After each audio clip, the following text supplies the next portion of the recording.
You're a special girl, Sarah. I am. Mm-hmm. I just had this fantasy. We would be best friends. I love you. I love you too. You're beautiful. You're smart. You're perfect.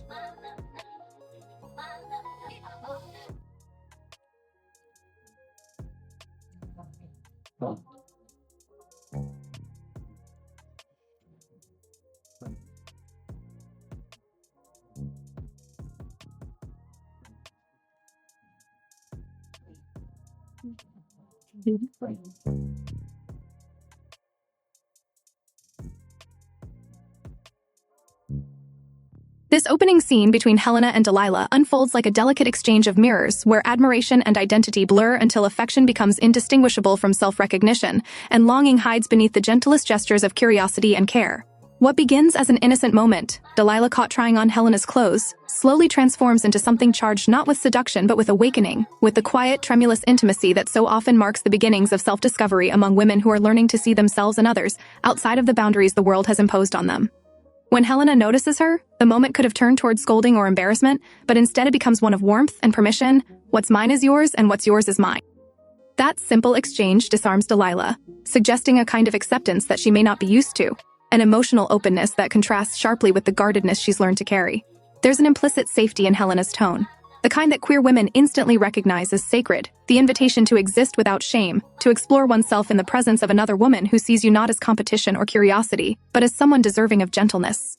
When Delilah shyly admits, "You just have such great style," she's not merely talking about clothes, she's talking about confidence, presence, the effortless poise Helena embodies, a woman fully at home in her body and her life, something Delilah perhaps hasn't yet allowed herself to feel.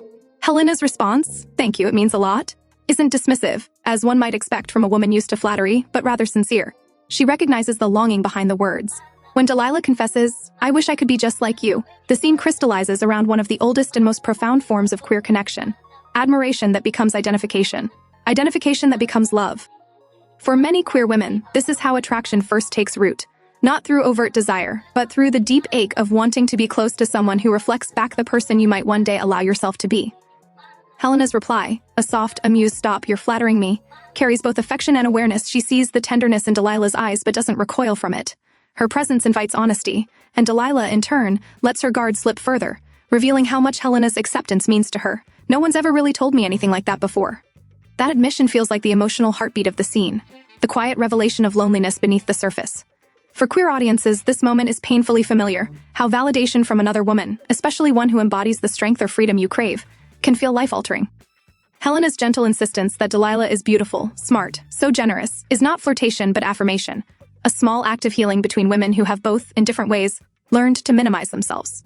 In many societies, women are taught to be modest about their worth, to downplay their beauty, their competence, their independence. For queer women, this suppression is often doubled, compounded by invisibility and by the constant negotiation between authenticity and acceptance. Helena's kindness is radical because it allows Delilah to feel seen without judgment. When Delilah admits she's glad Helena is there, "I'll be less alone and maybe you can teach me how to dress better," it's both a literal and emotional plea. She's not just seeking fashion advice, but a guide to becoming someone freer, someone more sure of herself. Their exchange about age, "How old are you?" "Almost 21. So young, that young," becomes a meditation on experience, the ways time shapes a woman's ability to live openly. Helena, with her calm authority, represents a woman who has already walked through fire. She's not necessarily older in years, but older in understanding.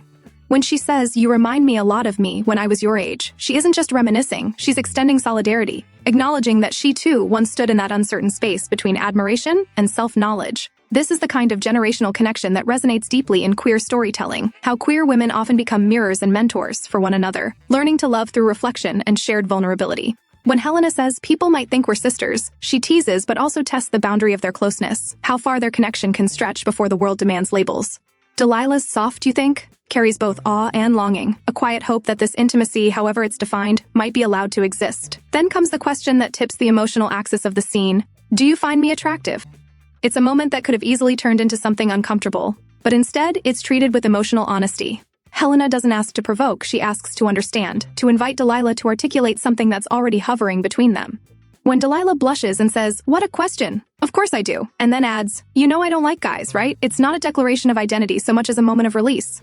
The words hang in the air, quiet but seismic, and Helena's reaction, not recoiling, not judging, becomes a kind of sanctuary. This is how queer women often come out, not through speeches or rebellion, but through ordinary, trembling moments of truth shared in private safety. The scene ends not with resolution but with breath, a pause filled with possibility. For queer viewers, this exchange captures something essential: how desire and affection between women are often coded as admiration, how self-discovery unfolds through the emotional honesty that only another woman's empathy can summon.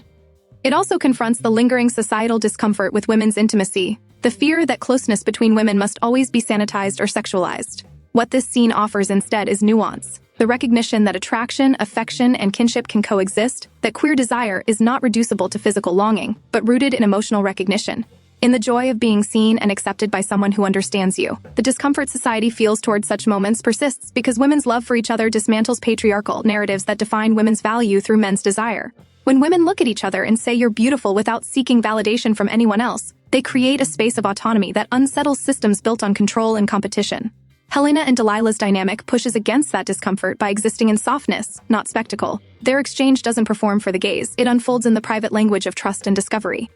Helena's calm, affirming energy represents the world as it could be, one where queer women can express affection without fear of misinterpretation, while Delilah's hesitation mirrors the reality many still live, the fear of being misunderstood, of their tenderness being read as transgression. Together, they embody a conversation between generations of women, one who has learned to live openly, and one just beginning to imagine what that might mean. This emotional and symbolic interplay reflects the broader pressures on queer women to hide, to minimize, or to justify their feelings, to explain their love as just friendship, to dull its edges so it feels less threatening to others. But here, in this moment, the film refuses to translate or apologize. It lets two women exist in their full emotional complexity, giving viewers permission to do the same. For LGBTQ+ audiences, particularly queer women, the scene feels like a quiet affirmation. You are not strange for the way you love, for the way you see beauty in another woman and recognize yourself in her. For women in general, it's a reminder that longing, whether romantic, emotional, or aspirational, is not weakness but a compass pointing toward authenticity. By the end of the scene, when Delilah looks at Helena and simply says, "Dreamy," it's not about idealization but awakening, the beginning of self-acceptance through connection.